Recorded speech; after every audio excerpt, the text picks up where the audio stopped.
Welcome to Roots of Orthodoxy YouTube channel. This is Jonathan, and in today's video, I have some exciting news that I want to share with you guys. But before we get into that, I just want to give a quick shout out to St. Herman Studios for sending me this beautiful wooden icon of St. John of San Francisco. As you guys can see, it's very nicely done, and so I really appreciate St. Herman Studios for sending this to me. I'm actually going to put a link in the description below so you guys can check them out. You guys can check out their website and see if you like anything. They have wooden icons of St. Paisios, St. Herman of Alaska, and a really good selection. So I highly recommend checking them out. They do really good stuff. And St. Herman Studios is actually run by an Orthodox Christian couple named Lydia and Columba. So shout out again to St. Herman Studios. Thank you guys again. They also sent me this smaller wooden icon of Mother Mary and Christ. So I'm super grateful for this gift. Thank you guys. Now, before we get into the actual video, I want to address a few things. So back in December, I released a video in which I shared that I'm actually a Roman Catholic discerning between Orthodoxy and Catholicism. Now, in this video, I shared exactly why I decided to start Roots of Orthodoxy to begin with, being that I'm coming from a Catholic background. But on the actual video, I made a very, very big mistake. And that mistake was I had placed my YouTube play button above my icons in the background. Now, for obvious reasons, anyone who's Orthodox, anyone who knows anything about icons knows that this is completely inappropriate. So first and foremost, I just want to apologize. Please forgive me. That was a stupid mistake and it shouldn't even have been there to begin with. It's even embarrassing having to bring that up because it's something that who does that? Like it's so dumb, but I'm an idiot and I'm doing my best to learn from my mistakes. Those of you that called me out for it, you were 100% right. Thank you guys for correcting me. And I'm going to do my best to learn from my mistakes, but thankfully I have it how it should have been set up to begin with. And thank you guys for being patient with me on this journey. Now, going back to that video that I released back in December, I just want to take a moment to thank each and every single one of you for the kind messages, and the comments of love and support. Really appreciate you guys.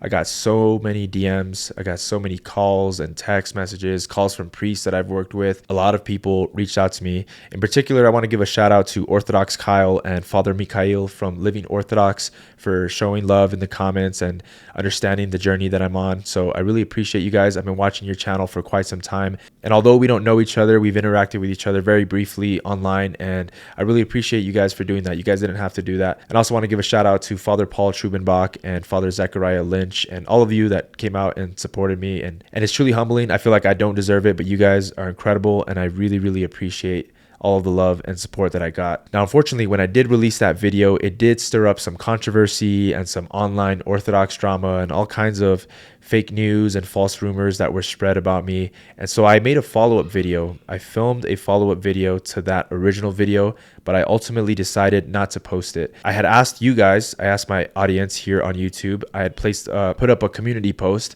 and I had asked you guys if this is something that you guys wanted to see. I personally felt like I owed it to you guys to give you an explanation and to alleviate any of the concerns that some of you may have had with those false accusations that people were saying about me. So I had asked you guys if this is something that you wanted to see, and the majority of the people in the comments said, don't feed into the negativity. Don't make the follow-up video. You're just going to make things worse. And so I took your advice and I decided not to post it. So thank you guys for guiding me on that. And I'm actually glad that I didn't post it because I addressed a lot of points that some of the content creators made about me.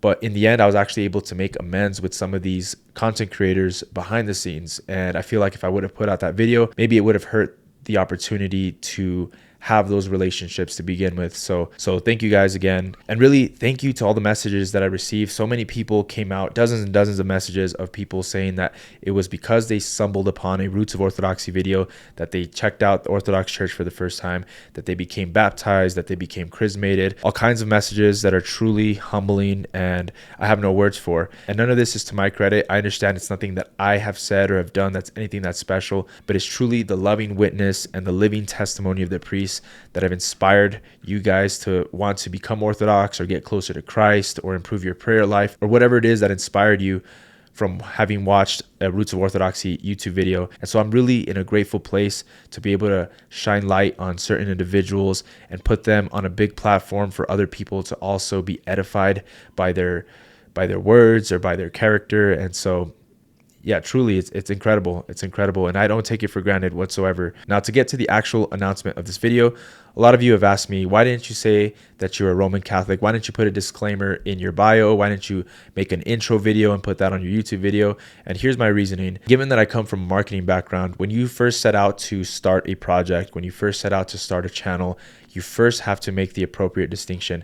Am I making a personal brand or am I making a brand? So you got to have that end vision in mind first, and then you reverse engineer the end goal and look at the steps necessary to get you to that goal. But before that, you have to make it really clear. Am I setting out to establish a brand or a personal brand? For example, a personal brand is like Orthodox Kyle, and a brand is like Ancient Faith Ministries. With a personal brand, when you go to that person's channel, there's an underlying expectation that you're being invited into the story of that person. So you can expect to hear that person's perspectives, their opinions, their life experiences, whatever it is, but it's revolving around that person. That's what a personal brand is. Now, take a brand like Ancient Faith Ministries. You understand that a brand is like an umbrella and it hosts many different types of content. It could be educational content. It could be spiritual content. It can have different online personalities on there.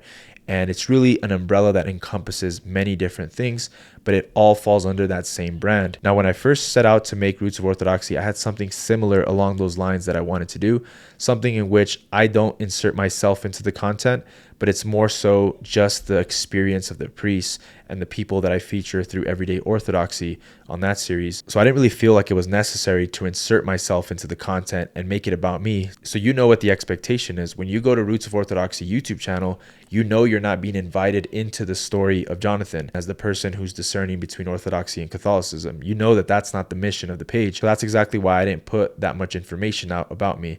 But certainly all of the priests that I've worked with, all of the Orthodox Christians that I meet in public, they all knew I was Catholic. So it wasn't something that I was intentionally trying to hide or deceive people into thinking that I was Orthodox. And if you actually go to the very beginning of the Roots of Orthodoxy Instagram page, you can scroll all the way down to the bottom. You're going to see that Voice of Reason is actually a collaborator with Roots of Orthodoxy. So there is by no means any intention of concealing that I was trying to have any association with Catholics. So, and just really quick, if I was trying to make a massive effort to hide my identity, I wouldn't have had Voice of Reason sit down with Father Josiah. So all these things that people are saying, they're just not true. But I understand the sentiment. I understand the perspective that it wasn't something that was completely vocalized. So I completely get it. And I actually don't blame anybody for having that perspective because I totally get it. But moving on to one of the other questions that I always get is, where are you right now on your journey? Are you closer to becoming Orthodox, or are you thinking about staying Catholic? And that got my gears turning, just having that question constantly being asked to me. And so back in November, I had this idea of starting another channel and having a channel where I can freely dialogue with other people and learn from different perspectives, whether it's Orthodox theologians, scholars, academics, Catholic priests, Catholic scholars, historians, Protestants, even if they have something fruitful to add to the conversation, and creating a channel in which you can be invited into my personal story if you care, if you're curious about that. Being invited into my personal story and to see in real time, okay, where is Jonathan?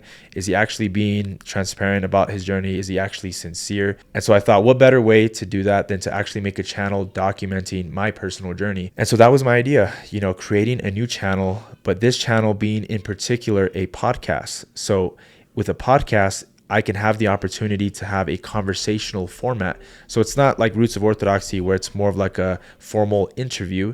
It can be a podcast in which I actually insert myself into the conversation. I can talk to the priests, I could talk to Catholics, I could talk to Orthodox and tell them exactly what my stumbling blocks are. I can tell them about what issues I have theologically or historically, what things are confusing to me in the Catholic side and the Orthodox side. And so I filmed 2 episodes back in November, but I decided to put the idea off until just recently I had the inspiration to start the channel again. And I want to make it very clear, this channel idea is only for those that are interested in knowing about my personal journey. So I'm not going to put any of this content up on Roots of Orthodoxy YouTube channel. It's strictly for my personal journey if you're curious. If you don't care about that content, I'm not even asking you to subscribe to that channel. But if you do care, please subscribe, check out the channel. I get this question asked to me a lot when I'm in churches or when just online on my messages. A lot of you want to know where I'm at. What are the things that are keeping me from becoming Orthodox? What are the things that are keeping me from becoming fully convicted in the beliefs of the Catholic Church that I grew up in? So that's the idea. With this in mind, the podcast is going to be called Roots of Faith. And I've already filmed a few episodes. If you go to the channel now, I'm going to put a link in the description below. You can already check out the first episode that I have released. Again, this channel is going to be about everything. I'm going to have Catholics on, Protestants, Orthodox, but I also want it to be a fun podcast. So if I have the opportunity to work with athletes and artists and people that I've actually worked with in the past, I want to have them on that podcast, and I feel like it would be an appropriate place to talk about Christ and have these Christ-centered conversations on there. So yeah, that's the idea. That's my big announcement. I'm starting a podcast called Roots of Faith. If you guys are interested, I'm going to put the link in the description below. You guys can check out that channel, and please subscribe if you're somebody who's interested in just kind of seeing where I'm at, or just interested in listening to engaging and thoughtful conversations around church history, theology, and a lot more topics than that. So Roots of Orthodoxy, the mission is the same, the message is the same. Nothing's going to change on this channel. However, I will say this, and I've never said this publicly, but if I decide that I'm no longer going to be pursuing Orthodoxy, at the end of this journey, if I decide that I want to remain Catholic, I'm actually going to donate Roots of Orthodoxy, 100%, no strings attached. So I already have a contingency plan in place. I would have it transferred to a qualified Orthodox company. They would take it over and they would continue the mission, no strings attached. I would completely disassociate myself from the brand. That's something that a lot of people don't know, but it's always been the plan. And I want people to know that this is a sincere and authentic mission. And I'm very, very grateful to be in the position that I'm in. But I'm also all about helping people. And I know all of the good that has come from Roots of Orthodoxy, and I wouldn't want that to change. So to sum it all up, Roots of Orthodoxy is going to stay the same. Roots of Faith is my new podcast in which I can actually be inserted into the conversations. I come out in the content. I ask questions that relate to my journey. I ask questions that relate to my guest journey, and it just brings us all closer to the truth. So thank you guys for watching this video. I have one more thing that I want to share now that I have your attention. So I really am passionate about helping others, and in particular, helping Orthodox Christians. So a while back, an Orthodox Christian coffee company named Scola Coffee reached out to me to see if I'd be willing to do a partnership with them. And I said yes. And so we put together a unique coffee Roots of Orthodoxy blend. And not only does this coffee taste amazing, but the best part about it is 100% of the proceeds of this coffee goes towards supporting the students of Mount Tabor Orthodox Christian School based out of Kansas City, Missouri. And so we did this partnership. We put together this unique coffee blend that goes towards benefiting the students of Mount Tabor Orthodox Christian School. And so I'm really happy with this partnership. I'm really happy with the coffee. It tastes incredible. And if you guys want to try it out for yourselves and support these students, I'm going to put a link in the description to that coffee below. You guys can check them out. And like I said, 100% of the proceeds goes towards supporting the students. I don't get any money from this partnership. So, and if you guys do buy any coffee bags, please tag me at Roots of Orthodoxy on Instagram, share it to your story, and I'll repost the stories. And we might actually be doing a giveaway soon. So stay tuned to the Roots of Orthodoxy Instagram page and you guys can check it out. That's about it. That's my announcement. Roots of Faith is my new channel, my new podcast. Please subscribe to that channel if you're interested in learning about my public journey and hearing more about different perspectives from different backgrounds.